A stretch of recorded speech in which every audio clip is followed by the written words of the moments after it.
Welcome to video 3 of module 2 Practical Foundations of Prompting. In video 1, we established the mental model. In video 2, we saw the first two practical techniques: zero shot when the task is clear and familiar, and one shot when you need an example to anchor the format and tone. In this video, we go further. Few shot prompting. So, using multiple examples before a task is where prompting becomes genuinely powerful. So it's also where most people make mistakes that they don't realize are mistakes. So they add examples, the output doesn't improve, and then they conclude that few shot prompting doesn't work. So usually the problem isn't the technique, it's the example design. By the end of this video, you will know not just how to use few shot prompting, but also how to design examples that do what you intend. So here is a quick uh, recap before we continue. So, zero shot is a direct task with no examples. It works for very simple, unambiguous tasks which are familiar and the output format is very standard. One shot adds one example, which basically defines the format, tone, and the length. And this example is rather powerful as it shows the model what exactly you want your intended output to look like rather than writing more instructions. So we also saw when we upgrade from zero shot to one shot. This is when the format and or the tone keeps drifting across different runs. So that's how we can improve output from by using one shot prompting over zero shot prompting. Let me explain what happens when you go from one example to several. When you show the model one example, it learns something specific. The input maps to this particular output. It's one data point, and one data point is always ambiguous. So there are many possible rules consistent with a single example. When you show the model several examples, something qualitatively different happens. The model starts inferring the principles that connects them. The underlying rule that all your examples are instances. It moves from what does this specific input map to what is the pattern across all of these inputs and outputs. So this shift from learning an instance to learning a rule is enormously powerful. It means that the model can generalize correctly to inputs it has never seen before, and inputs with different phrasing, different length, from a different context. The model isn't memorizing your examples, it's extracting the logic from them. So let me show you this with a classifier example on the slide. So here we have four examples. I was billed twice for my subscription, which is classified as billing. My package was supposed to arrive 3 days ago, is classified as delivery. The item I received is scratched and doesn't match, is a product quality issue. And I want to know your store hours is other. Now, if I gave it a new complaint that it has never seen before, like I was charged for an item I returned 2 weeks ago, it classifies it as billing. So let me show you this example in ChatGPT. So here I've given examples of all of the four customer messages along with the category that they belong to. And I'm giving now classify the new customer message which says I was charged for an item I returned 2 weeks ago. And it returns that the category is billing, which is correct. And notice the phrasing is completely different from the other billing example that I have here. So you teach the model your classification scheme, your formatting convention, your interpretation of ambiguous cases through multiple examples, not just through description. And because you taught the rule rather than one particular instance, the model can apply it correctly to inputs it's never seen. Now, why does this matter beyond classification? So, classification is the clearest case, but few shot prompting is just as valuable for generation tasks as well.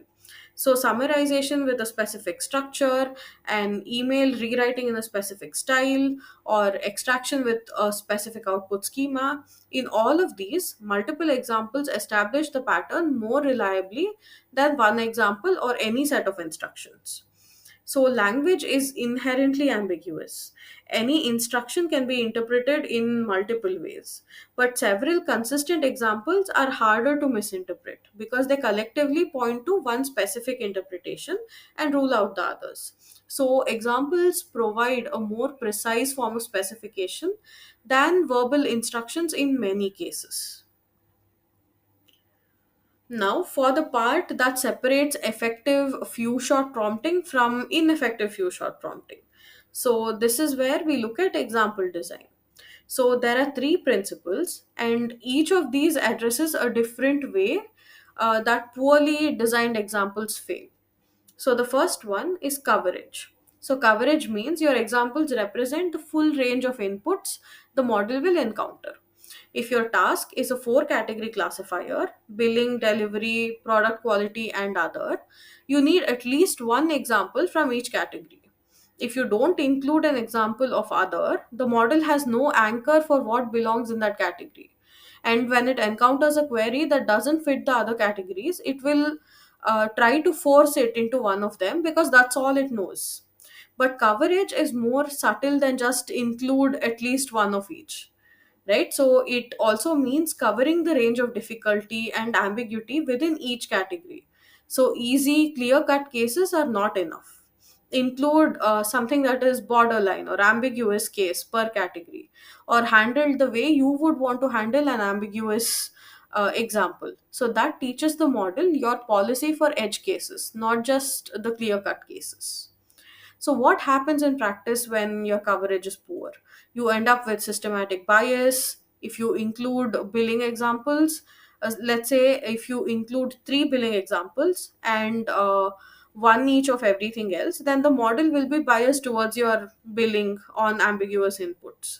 So, it has seen more examples of billing being correct. So, billing is the most probable one according to the model. So this is a calibration problem because this is entirely by unbalanced example design. So how do we fix this? You deliberately map out the full space of inputs you expect and design examples to cover every significant region. The second principle is diversity. So within each category, you vary the surface form of your examples. Don't include three billing examples that all read like I was charged incorrectly. Include one about a duplicate charge, one about some kind of an unrecognized fee, one about billing date dispute. So, all of these belong in billing, but they are phrased differently and they involve different specifics and they highlight different aspects of category. Now, why does this matter? Because if all your billing examples sound the same, the model might learn to associate the category with specific words or phrases rather than the underlying concept. It will correctly classify inputs and look at your examples and fail on inputs that express the same complaint differently. So, diversity is what teaches the model the principle. The varied examples produce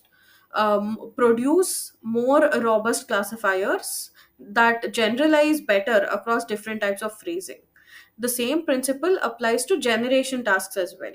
So, if you want the model to write in a particular style, include examples that show the style applied to different topics in different contexts, not just one topic handled repeatedly. And the third principle is consistency. So every example must use exactly the same format. This is the principle that many of us get wrong, and it's the most damaging to get wrong as well. So here is what I mean by consistent format. So it should have the same field label, same separators, same capitalization conventions, same structural choices, identically applied across every single example. So if some examples use category and some use label, the model sees an inconsistency in pattern. When it tries to produce an output, it doesn't know which convention is correct. It will blend them or alternate between them or default to something else entirely. The output will be inconsistent, not because the task is hard, but because the specification, that is your examples, were internally inconsistent. So think of your examples as a data set. If you were training a machine learning model on inconsistently labeled data, you'd expect poor performance. The same logic applies here. The model is learning from your examples. Inconsistency in the examples propagates into inconsistency in the outputs. So before you use any set of examples, you'll need to review them as a set, not just individually. Compare them side by side, make sure every separator, every label, every structural element is identical. This review step catches most consistency failures before they actually cause problems. Now, let me walk you through the four most common few shot mistakes, because each one has a specific fix. So, the first one is too many examples from one category. So, this creates a label bias. If 60% of your examples are billing, ambiguous input will skew toward billing because the model has seen more evidence that billing is correct. Always balance deliberately across categories, even if that means oversampling your rarer ones. The second mistake is contradictory formatting across examples. So you pulled examples from different sources, maybe from real production data, and they look fine individually, but they have subtle formatting differences. Say one uses the semicolon as a separator, another uses a hyphen, and say one capitalizes the label whereas the other one does not. The model tries to basically average across these differences and produces output that is consistently inconsistent. So you're going to have to review the examples as a set. The third mistake is outlier examples. You found an interesting or unusual case and included it because it seemed helpful. But outlier examples distort the model's sense of what typically looks like. They shift the pattern towards the unusual. When the model encounters its typical inputs, its output will still be skewed towards the outlier characteristics. So you have to use representative cases. Edge cases belong in your examples only when you've also included good enough typical cases to keep them proportionate. And the fourth mistake is unreviewed examples. You grabbed examples quickly, they looked fine on glance, and you use them without careful review. So subtle problems like like slight capitalization differences, inconsistent punctuation, one examples that's longer than the others. So these things can slip through, and these small inconsistencies they compound. So always review the full example set before using it, not just the individual examples. The underlying principle is basically this: bad examples are worse than fewer examples. If you have five examples but two of them are inconsistent or unrepresentative, you would get better results with the three clean ones than using all the five. So, quality before quantity. So, how many examples? So, what is the sweet spot? So, let's look at the chart. So, this illustrates the general shape of returns from adding examples. So, one example, the lift from 0 to 1 example is large. A single example sometimes establishes format, tone, and basic structure. So, this is the one shot lift we discussed in the previous video, video 2. So, two to three examples, it gives us a meaningful additional coverage and it also introduces diversity. So, by the third example, the model has enough data points to start reliably inferring a pattern rather than copying the most recent instance. Four to five examples, this is the sweet spot for most tasks. Full category coverage, sufficient diversity, established consistency, the output is robust across a range of inputs, and adding more beyond this point returns diminishing value. So, next, let's look at 6 to 10 examples. The returns are marginal. You're adding cost, the potential noise without meaningfully improving the pattern that the model has already inferred. And if you have 10 plus examples, at this point, you risk hitting context limits, introducing enough inconsistency to degrade the pattern, and producing a model that tries to average across too many instances rather than follow a clear principle. So the practical guidance would be target 3 to 5 high quality examples, have a specific reason before going beyond that.